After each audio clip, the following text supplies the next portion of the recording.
death of Pope Francis has resulted in a cardinal from the United States becoming the acting head of Vatican till a new pontiff is elected. Cardinal Kevin Farrell is a Dublin-born cleric who became a naturalized American citizen after spending several years ministering in the United States.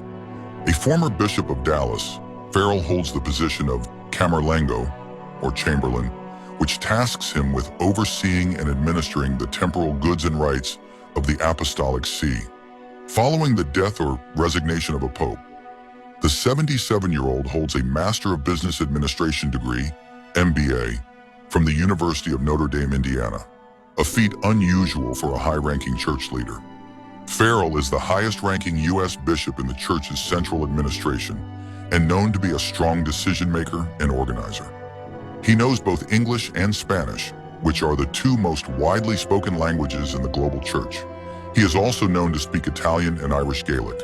Pope Francis made Farrell one of his most trusted collaborators, appointing him to be the leader of the Vatican's family life in 2016. He later made Farrell a cardinal, and then 3 years later, chose him for the important and sensitive position of Camerlengo. Pope appointed Farrell as president of the Vatican City-State Supreme Court in 2023, while naming him president of both the Vatican's Commission for Confidential Matters and Committee for Investments, the latter designed to guarantee to the ethical nature of the Holy See's financial investments. Farrell was also chosen to sit on the boards overseeing the Holy See's property portfolio and the administration of Vatican City-State. Born in 1947, he left Ireland as a teenager and joined the Legionaries of Christ, a religious order founded in Mexico in 1941. The religious order was later plagued by revelations of abuse by its founder, Marcial Maciel. Farrell left the group decades before Maciel was revealed to have sexually abused dozens of minors. The future cardinal studied in Spain and Rome, and then worked in Mexico and the U.S. In 1984, he became a priest of the Archdiocese of Washington, D.C., and went on to hold senior positions in the capital's local church. He has said that his successor could be a non-cleric. "My expertise is getting people to do the job, people who are qualified to do the job," he said.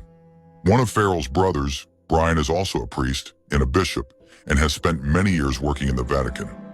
Farrell supported the Pope's merciful approach to divorced and remarried Catholics, with Francis opening the door to them receiving communion. "Fundamentally, this is about meeting people where they are," Farrell explained. The cardinal described opposition to the late Pope as vicious and unprecedented, but insisted Francis had brought the church closer to the fundamentals of Christianity.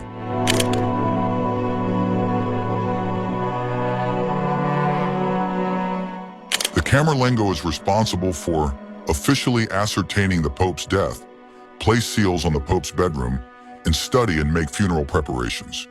He is also tasked with making practical arrangements for the conclave, a procedure to elect the next pope. The cardinal dons a white choir dress and a red stole, a vestment, as he presides over the ceremonial service of the certification of death. This is a first moment of prayer following the death of the Pope, followed by placing the body into a wooden and zinc coffin.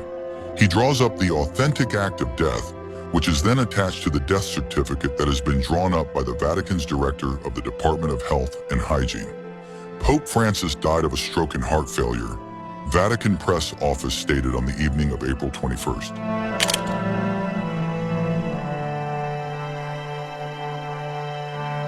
The Camerlengo's powers are limited to the day-to-day administration of the Vatican. He chairs a committee of 3 other cardinals as he carries out his duties. When serious matters arise, he must consult with the wider body of cardinals.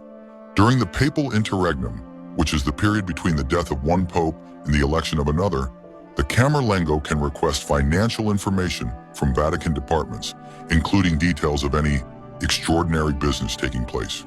He can also demand the budget and consolidated financial statement of the Holy See for the previous year, as well as the budget for the following year. In this period, all leaders of the Vatican offices cease to carry out their work aside from the Camerlengo and 2 others.